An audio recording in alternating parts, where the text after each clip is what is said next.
여러분이 방금 들으신 곡 무슨 곡인지 아시나요? 유명한 곡인데 어디서 들어보긴 들어보셨죠? 됐어요. 방금 들으신 곡은 오스트리아 태생의 미국 작곡가 겸 바이올리스트 프리츠 크라이슬러의 바이올린 소품곡 중에 사랑의 슬픔과 함께 아주 폭넓은 사랑을 받고 있는 사랑의 기쁨이라는 곳입니다. 사랑의 기쁨. 프리츠 크라이슬러가 연주를 마쳤을 때 한 젊은 음악도가 그의 손을 잡고 연주를 극찬하면서 저도 선생님처럼 연주할 수 있다면 제 자신을 기꺼이 바칠 수 있을 것 같습니다 라고 말했대요. 그러자 프리츠 크라이슬러가 이런 대답을 남겼어요. 오늘의 제 연주는 지금까지 제 자신을 바친 결과죠. 그렇지만 친구여, 나는 당신이 음악을 위해 자신을 바칠 때 왜 무엇을 위해 자신을 바치고자 하는지를 잊지 않기를 바랍니다. 프리츠 크라이슬러는 젊은 음악도에게 연주를 잘하는 것보다 헌신의 소명과 목적을 상기시켰던 겁니다. 오늘날 너무나 많은 사람이 목적을 망각한 채 공부하고 또 일하고 돈 벌고 있지 않습니까? 그러나 프리츠 크라이슬러는 음악으로 음악의 주인이신 하나님과 음악 이웃을 섬기는 일을 위해서 시간과 재능과 노력과 정성과 물질을 바쳤대요. 그래서 그가 더 소중한 음악가로 우리에게 기억되는 것은 아닐까 하는 생각을 해봅니다. 자, 누구보다도 우리 주님이 그런 삶을 살지 않았습니까? 그분은 우리를 살리기 위해 십자가에서 목숨까지 내어주셨습니다. 그렇다면 그의 제자인 우리는 어떻게 살고 있습니까? 단 한 번밖에 주어지지 않는 삶을 주님의 영광과 복음의 영광을 위해 쓰임받기 위해서 기꺼이 헌신하고 있습니까? 어쩌면 우리는 드리는 것보다 받으려는 것을 좋아하고 그것에 익숙하지는 않으십니까? 받기 위해서는요, 먼저 드릴 줄 알아야 됩니다. 내비두세요. 그냥 오류 났으니까. 기계적으로 오류가 난 건 어쩔 수 없어요. 저걸 꺼버려서 완전히 로그아웃 시켜가지고 다시 살려낼 방법밖에 없어요.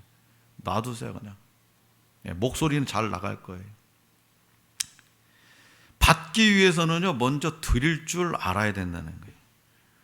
오늘 우리에게 주신 본문 말씀 시편 47편과 93편 그리고 95편부터 99편은요, 하나님이 온 땅의 왕으로 즉위하시고 다스리시는 통치를 노래합니다.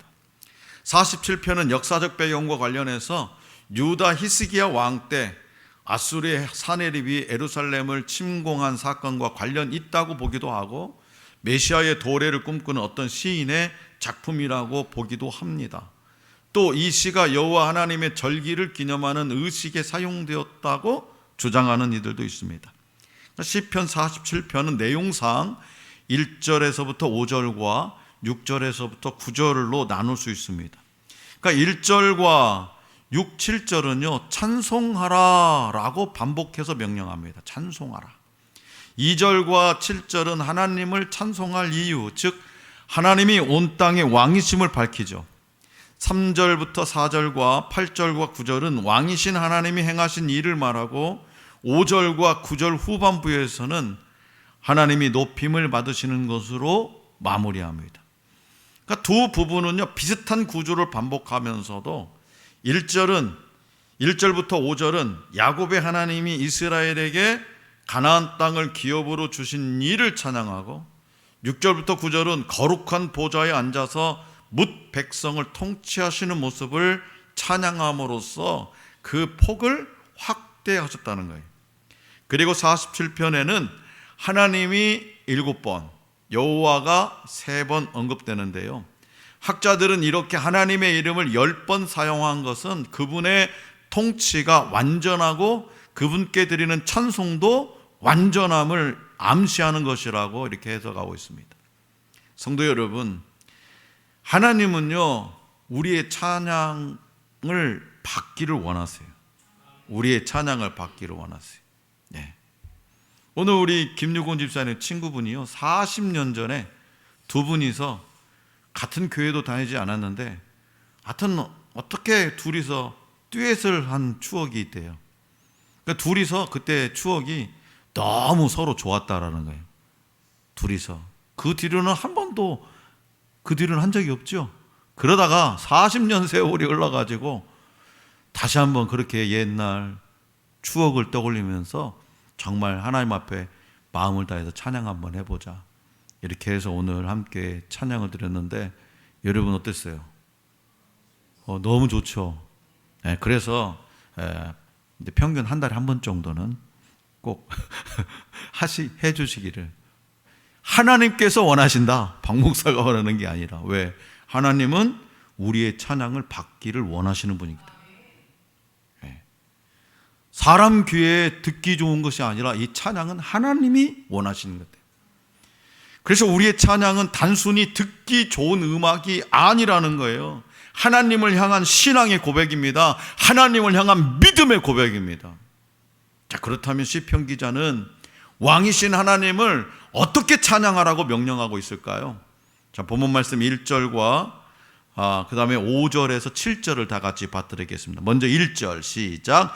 너희 만민들아 손바닥을 치고 즐거운 소리로 하나님께 외칠지어다. 그 다음 5절 6절 7절 시작. 하나님께서 즐거운 함성 중에 올라가시며 여호와께서 나팔 소리 중에 올라가시도다. 찬송하라 하나님을 찬송하라. 찬송하라 우리 왕을 찬송하라. 하나님은 온 땅의 왕이심이라 지혜의 시로 찬송할지로다. 아멘. 하나님은 온 땅의 왕이시며 모든 나라 통치자들을 주관하시는 최고의 주권자십니다. 또한 성도의 신앙의 대상이 됩니다. 그렇기 때문에 성도가 왕 되신 하나님을 찬양하는 것은 마땅한 거예요. 시편 기자는 세상 만민들을 향해서 하나님을 찬양하라. 명령입니다. 명령. 해도 되고 안 해도 되고 그렇게 우리가 조건을 붙여서 하는 것이 아니라 명령이라는 거예요. 찬양하라예요. 하나님을 찬양하라. 자, 만민은 무엇을 뜻하냐? 모든 민족을 포함합니다. 왜 모든 민족이 하나님을 찬양해야 될까요? 예수 믿는 사람만, 하나님을 섬기는 사람만, 하나님께 예배드리는 사람만 찬양하라고 할 것이지 왜 모든 민족을 찬양하라 했을까? 그것은 바로 하나님이 세상을 창조하신 창조주이시기 때문입니다.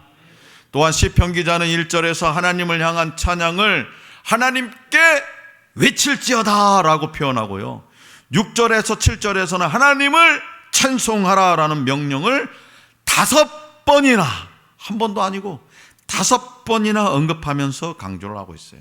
5번이나. 그러니까 하나님을 찬양하는 것은 당연하다는 거예요. 당연하다. 당연히 우리가 해야 될 의무다 이거예요. 그리고 손바닥을 치는 것은 즐거운 마음으로 찬양을 하는 것. 즐거운 손바닥을. 예전에는요 진짜 아주 그냥 꼴통 보수 그런 교회에서는요 예배 때 어디서 박수를 쳐. 지금도 저기 부산 쪽에 가면 고신측 있잖아요. 고신 그런 데는 큰일 나요. 어디 거룩하게 예배 드리는데 박수를 쳐. 그게 안 돼.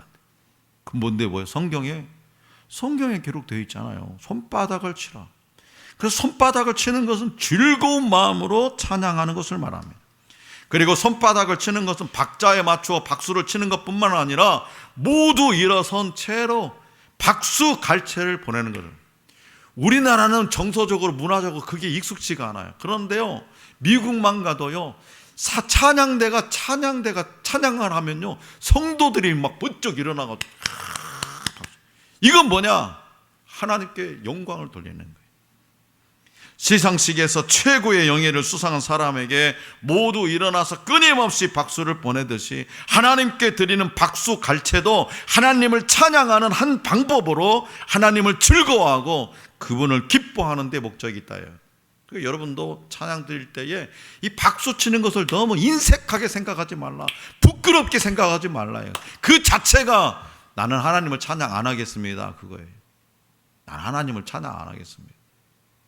다시 말해서 찬양의 기쁨을 표현하기 위해서 손바닥을 치건 악기를 사용하건 아무런 문제가 되지 않습니다. 할 수만 있다면 모든 것을 동원해서 하나님의 영광을 찬양해야 됩니다. 중요한 것은요, 마음속에 고백을 표현하는 거예요.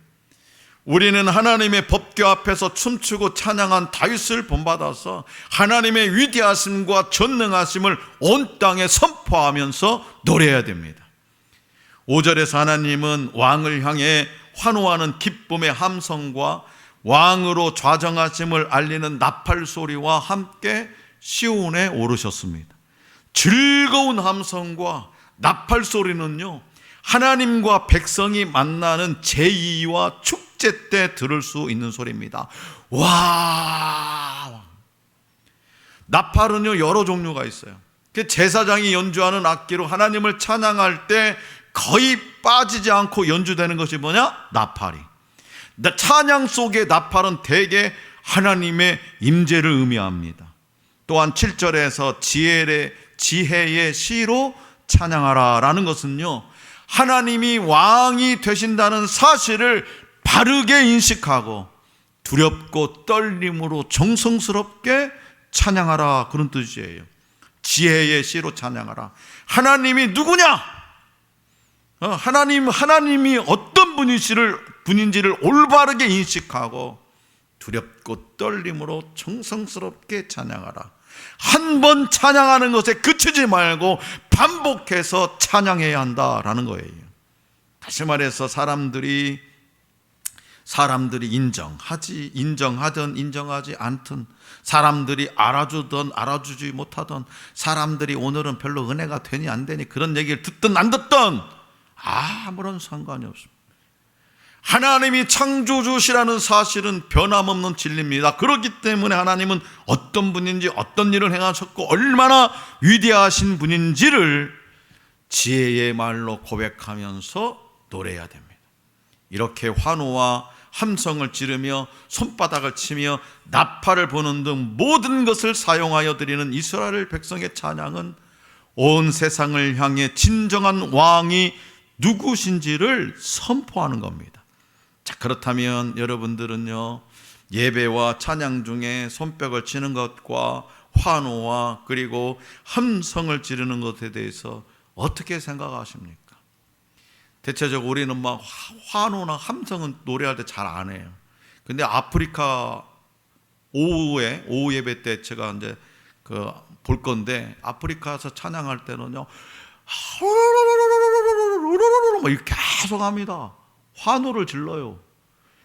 우리가 듣기에는 정서적으로, 문화적으로 왜 저렇게 시끄럽게 찬양이라는 거예요. 그 모든 것이 그렇게 환호와 함성을 지르는 것에, 손뼉을 치는 것에 어떻게 생각하시냐 이 말이에요. 왕이시며 통치자이신 하나님은 그것을 어떻게 받으실까요? 자, 어떤 교회에서 있었던 일이에요. 찬양대 찬양이 끝나면 늘 성도들이 박수를 치는 거죠. 그러자 몇몇 성도 간에 하나님께 영광을 드리지 않고 사람이 박수를 받는 것은 옳지 못하다라고 하는 건 논란이 일어났어요. 그런 일들이 많이 있죠. 그래서 찬양대 찬양이 끝나면 박수를 치지 않도록 하자라는 의견이 모아졌어요. 저도 얼마 전까지만 해도 그런 생각을 갖고 있었어요. 그래서 이에 대한 광고를 해야 할 주일이 되었습니다. 광고를 이렇게 하자. 이제 앞으로 박수 치지 말자. 찬양은 오직 하나님만, 괜히 사람이 박수를 받는 것 같다. 그러니까 박수 치지 말자. 그렇게 광고를 해야 할 주일이 있어요. 그런데요, 찬양대에 아름다운 찬양이 있은 후에 누구랄 것도 없이 모두 자연스럽게 진심 어린 박수를 치고 있더라는 거예요. 결국 교회는요, 성도가 은혜를 받아 찬양대를 격려하고 하나님께 감사의 박수를 보내는 것을 인위적으로 막을 수 없다라는 결론에 도달했죠. 다시 말해서 사람의 생각이 아니라 영으로 찬양하고 영으로 예배해야 한다는 거예요. 예배는요, 축제와 같습니다. 왕이신 하나님이 통치하시며 다스리시는 삶에 대한 감사와 감격이 쏟아져 나오는 축제, 이게 바로 뭐냐? 예배예요. 선한 왕이 다스리시는 나라는 기쁨과 감사 노래와 축제가 있습니다. 나라가 태평성대를 누리면요, 훌륭한 임금을 만나서 나라가 태평성대를 누리면 그 백성들은 날마다 왕을 칭송하고 노래를 부를 수밖에 없는 거예요. 예배가 바로 그런 축제라는 거예요. 찬양팀의 인도에 따라 하나님께 박수를 올려드리거나 찬양대 찬양 후에 이어지는 성도의 박수는요, 그 찬양대를 통해서, 그 찬양팀을 통해서 교회를 다스리신 왕이신 하나님께 올려드리는 감사와 찬양의 고백이 될 수 있습니다. 그래서 그 은혜를 노래해야 되고 그 영광을 선포해야 됩니다. 이것이 바로 피조물들의 사명이에요. 그래서 시편 기자는 만민이 마땅히 하나님을 찬양해야 하는 이유에 대해서 오늘 저와 여러분들에게 이렇게 권면하고 있어요. 자, 본문 말씀 2절과 4절, 2절에서 4절, 그리고 8절을 다 같이 봐드리겠는데요. 먼저 2절, 3절, 4절 시작. 지존하신 여호와는 두려우시고 온 땅의 큰 왕이 되심이로다. 여호와께서 만민을 우리에게, 나라들을 우리 발 아래에 복종하게 하시며 우리를 위하여 기업을 택하시나니 곧 사랑하신 야곱의 영화로다. 셀라. 8절. 하나님이 뭇백성을 다스리시며 하나님이 그의 거룩한 보좌에 앉으셨도다. 아멘. 시편 기자는 1절과 그리고 6, 7절에서 찬송하라 라고 반복해서 명령한 후에 2절, 3절, 4절 그리고 8절에서 하나님을 찬양해야 하는 이유를 노래하고 있어요. 2절은 여호와 하나님이 지존하시며 두려움, 즉 경외의 대상이기 때문에 우리가 노래해야 된다라고 말하고 있어요. 성경에서 경외라는 단어가 처음 등장하는 것은요, 창세기 22장 아브라함이 이삭을 바치는 그 시험을 통과했을 때, 아브라함이 칼을 빼들어서 아들 하나밖에 없는 이삭을 목을 딱 찌르려고 할 때, 그때 여호와의 사자가 아브라함에게 한 이야기에서 너가 하나님을 경외하는 줄을 내가 아노라. 그래서 이 경외는 하나님을 향한 태도에 있어서 매우 중요합니다. 그것은 아브라함처럼 철저한 순종과 믿음이 요구되는 높은 차원의 찬양, 이게 바로 뭐다? 경외라는 거예요. 하나님보다 더 큰 존재가 있다면, 하나님보다 더 큰 왕이 있다면 굳이 하나님을 찬양할 필요가 없습니다. 하지만 하나님보다 더 큰 존재는 없습니다. 그 사실 앞에 유한한 피조물인 저와 여러분들은 두려움을 느낄 수밖에 없다는 거죠. 그분을 경외할 수밖에 없습니다. 그래서 마땅히 그분을 찬양할 수밖에 없는 거죠.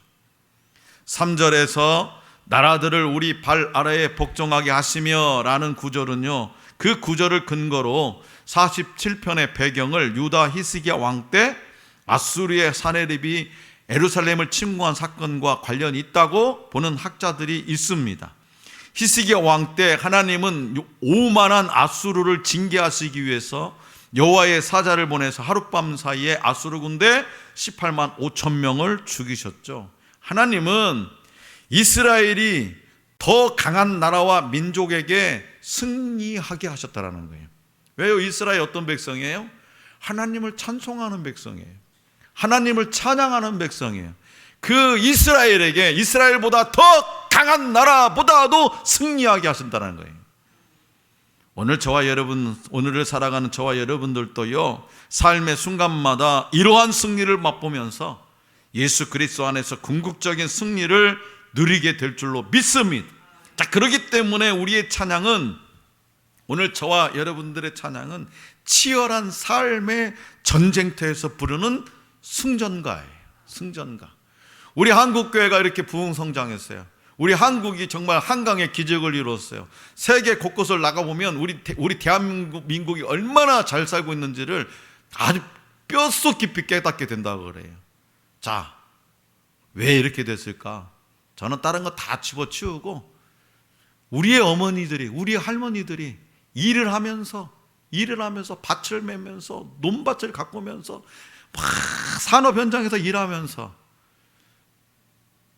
그 입술에서 내 주를 가까이 하게 함은 변찮는 주님의 사랑과, 언제나 마음속으로 몸은 고달프지만 삶은 힘들지만 그 입술에서 찬송이 떠나지 않았기 때문에 오늘 우리 한국교회가, 그리고 우리 대한민국이 이렇게 잘 살게 되었다라고 저는 생각하고 싶어요. 왜요? 그들의 찬송, 우리 어머니, 아버지의, 할머니, 할아버지들의 그 찬송이 치열한 삶의 전쟁터에서 부르는 승전가였기 때문이죠. 하나님이 그의 거룩한 보좌에 앉으셨도다라는 8절의 표현은요, 요한계시록에 자주 등장하는 표현이에요. 하나님이 거룩한 분이며 왕으로 뭇 백성을 다스리시는 통치자이자 심판자이심을 뜻하는 겁니다. 거룩한 보좌에 앉아서 영원토록 찬송을 받으시기에 합당한 영원한 왕은 오직 하나님 한 분뿐입니다. 자, 그렇다면 하나님 앞에서 경외함으로 두려워 떠는 것과 즐겁게 찬양하는 것은 어떤 관련이 있을까? 경외함으로 두려워 떠는 것, 즐겁게 찬양하는 것, 어떤 관련이 있냐? 진정한 찬양은 하나님을 경외하는 것에서 시작합니다.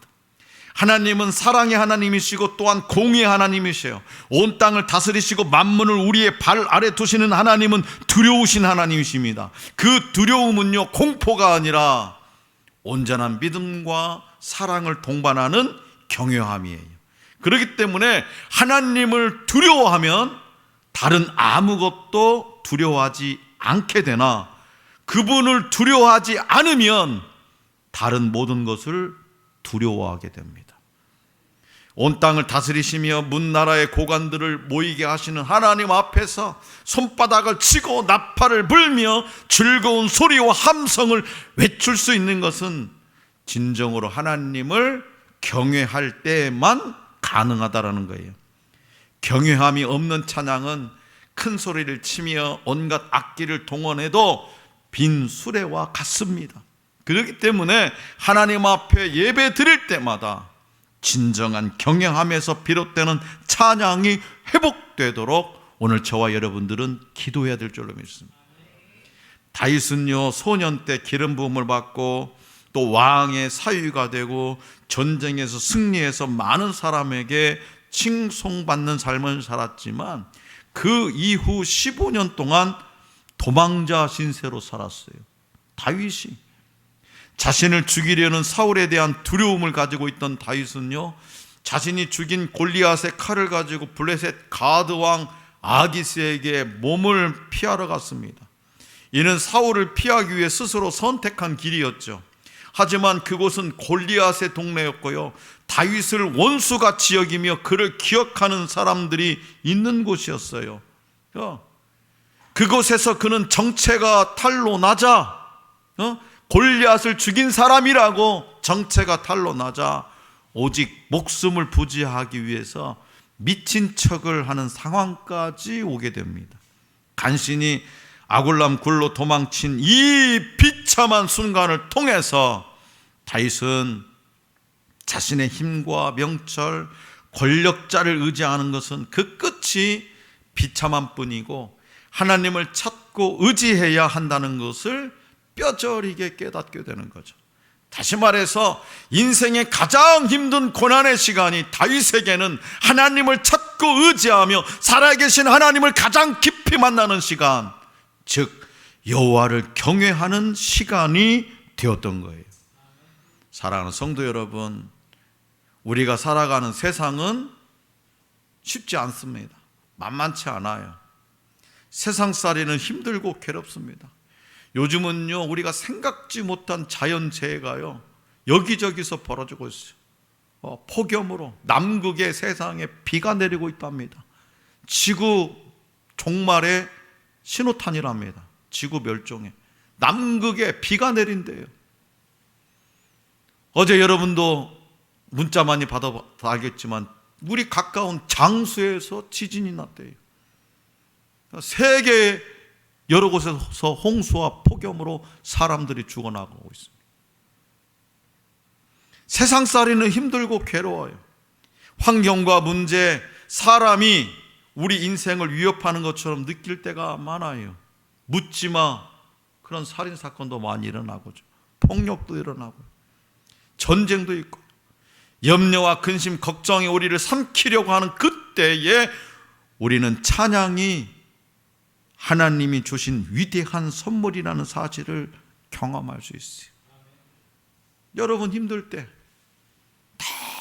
너무나도 힘들어서 그냥 아무 생각이 없을 때 그때 나도 모르게 내 머릿속에서 내 입술에서 흘러나왔던 그 찬양이요 얼마나 감사한지 그걸 느껴본 사람은 알 거예요. 하나님이 주신 위대한 선물이라는 사실을 우리는 그때 깨닫게 되는 거예요. 찬양은요 우리의 믿음과 함께 갑니다. 믿음과 함께 가요.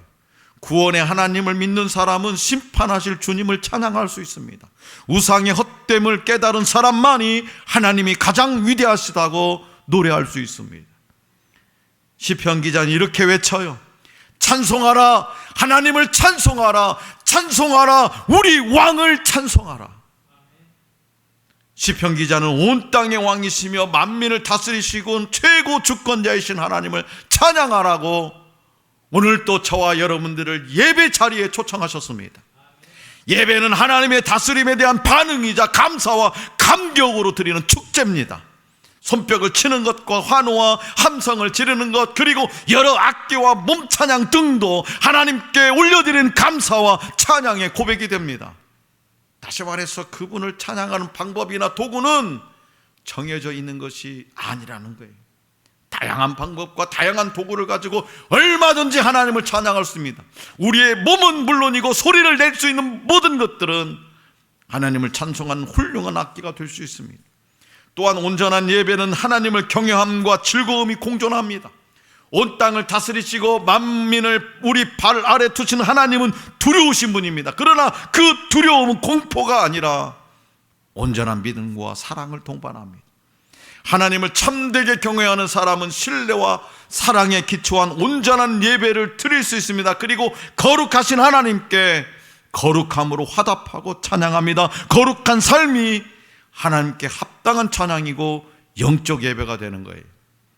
그러므로 하나님이 온 땅의 왕 되심을 날마다 고백하고 그분께 나의 삶을 맡기고 기쁨으로 찬양할 수 있기를 원합니다. 하나님을 향한 경외심을 잃지 않고 두려움 가운데서 즐거움을 누리는 온전한 예배자가 될 수 있기를 간절히 기원합니다.